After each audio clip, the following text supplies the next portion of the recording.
Baik, bismillahirrahmanirrahim. Assalamualaikum warahmatullahi wabarakatuh.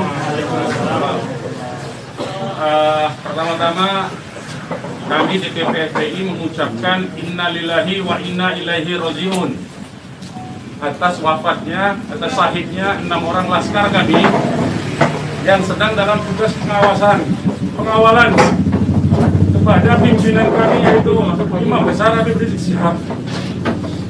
Semoga ke-6 laskar tersebut diterima syahidnya.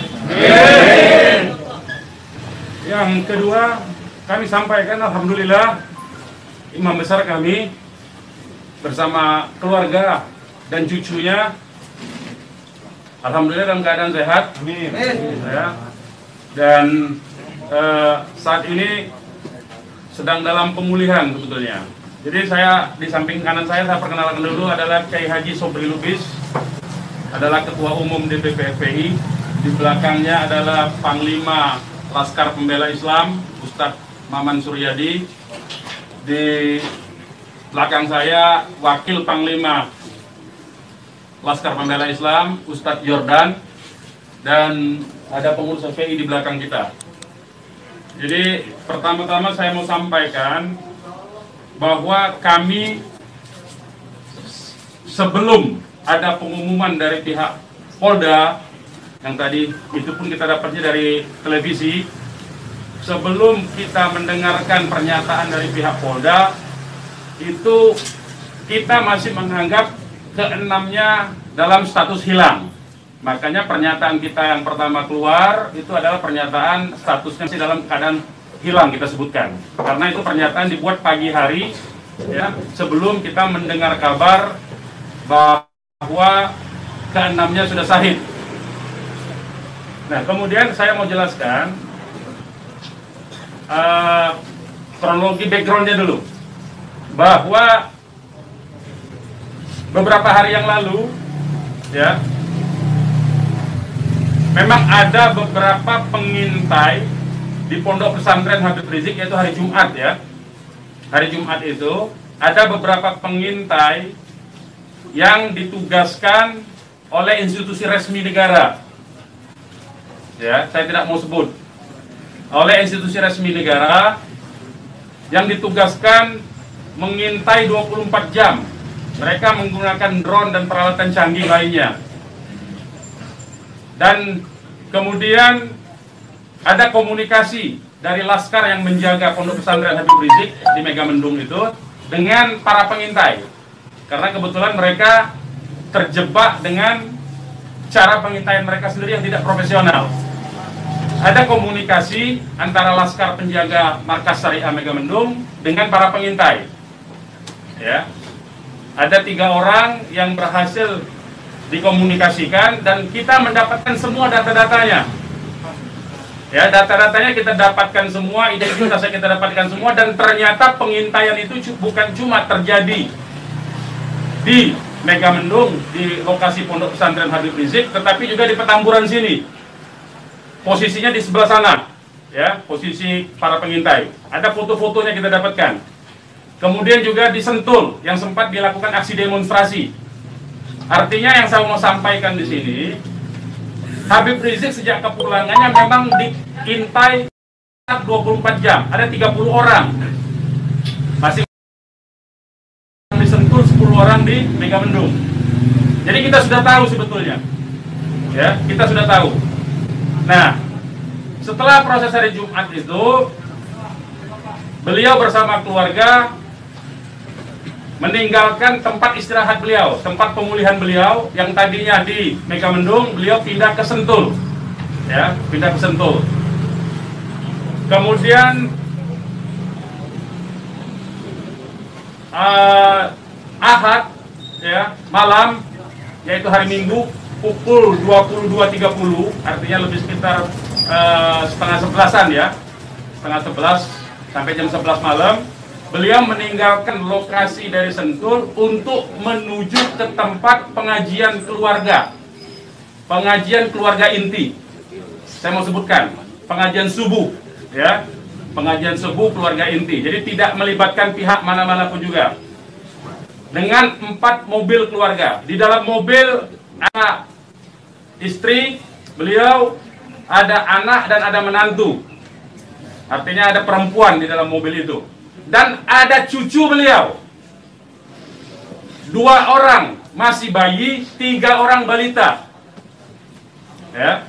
Jadi di rombongan Habib Rizik itu ada balita, ada bayi dan masih belum 1 tahun dan ada balita.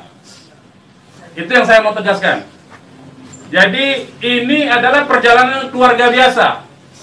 Beliau mau melakukan pengajian keluarga saja, karena biasa pengajian subuh keluarga. Ya. Nah, di dalam perjalanannya lebih kurang pukul 12.30 artinya setengah 1 malam. Rombongan beliau dengan dikawal. Beliau menggunakan keluarga menggunakan 4 kendaraan roda 4 dan dikawal oleh 4 mobil juga oleh laskar. Ya. Nah, di dalam perjalanan ada orang yang menguntit sejak dari keluarnya beliau dari Sentul itu. Ya, terus dikuntit dan akhirnya para penguntit ini berusaha memotong, entah apa tujuannya. Kita sebut karena kita tidak tahu apakah dia petugas resmi atau bukan, karena dia tidak berseragam, ya. Harus disebut tidak berseragam. Ini orang-orang tidak berseragam. Berusaha memotong rombongan, ya, dan menyetop kendaraan.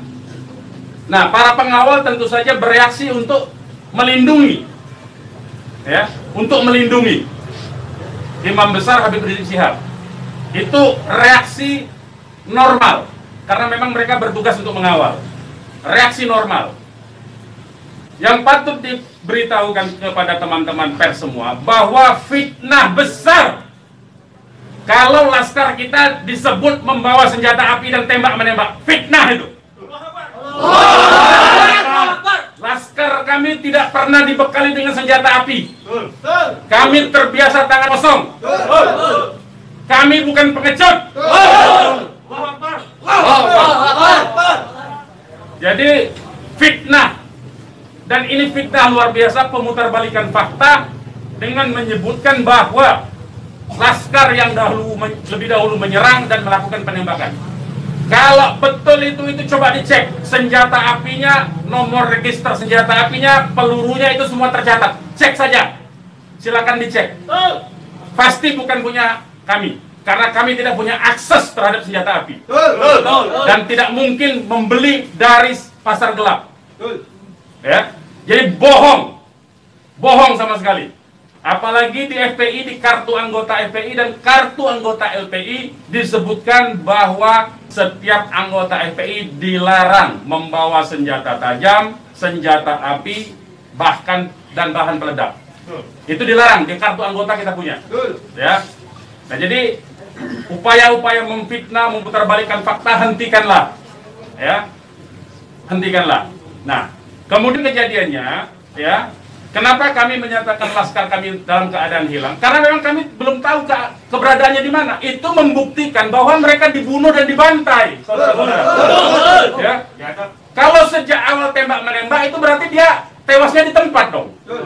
Tewas di tempat pasti banyak. Semalam saya sendiri sampai jam 3 sudah ngecek dengan teman-teman yang di lapangan, tidak ada jenazah di situ, tidak ada keramaian di situ. Yang ada justru petugas aparat setempat yang ada di lokasi yang diperkirakan di sekitar pintu tol Karawang Timur. Ya, di tengah malam itu saya suruh cek. Begitu saya mendengar ada berita terjadi ada laskar kita yang ditembak, kita suruh cek ke pintu tol Karawang Timur. Ternyata tidak ada mobil laskar di situ. Mobil laskar tidak ada, jenazah tidak ada. Kalau itu memang tembak menembak dan tewas di tempat, itu pasti ada jenazah di situ. Pasti membutuhkan proses lama untuk evakuasi di situ. Tetapi ini tidak ada. Dan bahkan saudara-saudara perlu ketahui, teman-teman media, sempat salah satu laskar mengirimkan voice note rintihan dari salah satu laskar kita yang ditembak. Itu artinya apa? Itu artinya laskar kami dibawa ke satu tempat dan dibantai di tempat itu. Dibantai di tempat lain. Itu artinya. Dan kemudian waktu kemudian setelah voice note terkirimkan, tidak ada lagi HP dari laskar 6 orang itu yang aktif kita hubungi. Kita sudah cari sampai pagi tadi, sampai siang tadi, sebelum pengumuman dari pihak Polda, kita sudah cari kemana-mana. Ke rumah sakit kita cari, ke kantor polisi kita cari. Karena kita anggapnya itu orang hilang. Dan ternyata kemudian ada pengumuman bahwa seperti yang dinyatakan fitnah yang menyatakan tembak menembak itu. Ya. Nah, jadi sekali lagi saya mau katakan tidak betul ya, berdasarkan fakta-fakta dan kronologi yang saya sampaikan bahwa terjadi tembak menembak dan Laskar memiliki senjata api itu tidak betul sama sekali. Itu fitnah besar terhadap kami, fitnah besar terhadap umat Islam. Kami anggap itu upaya memutarbalikkan fakta yang tidak pada tempatnya. Saudara-saudara harus diperhatikan, ini 6 orang ya, 6 orang wafat dibantai, keluarganya ada 1 di dalam.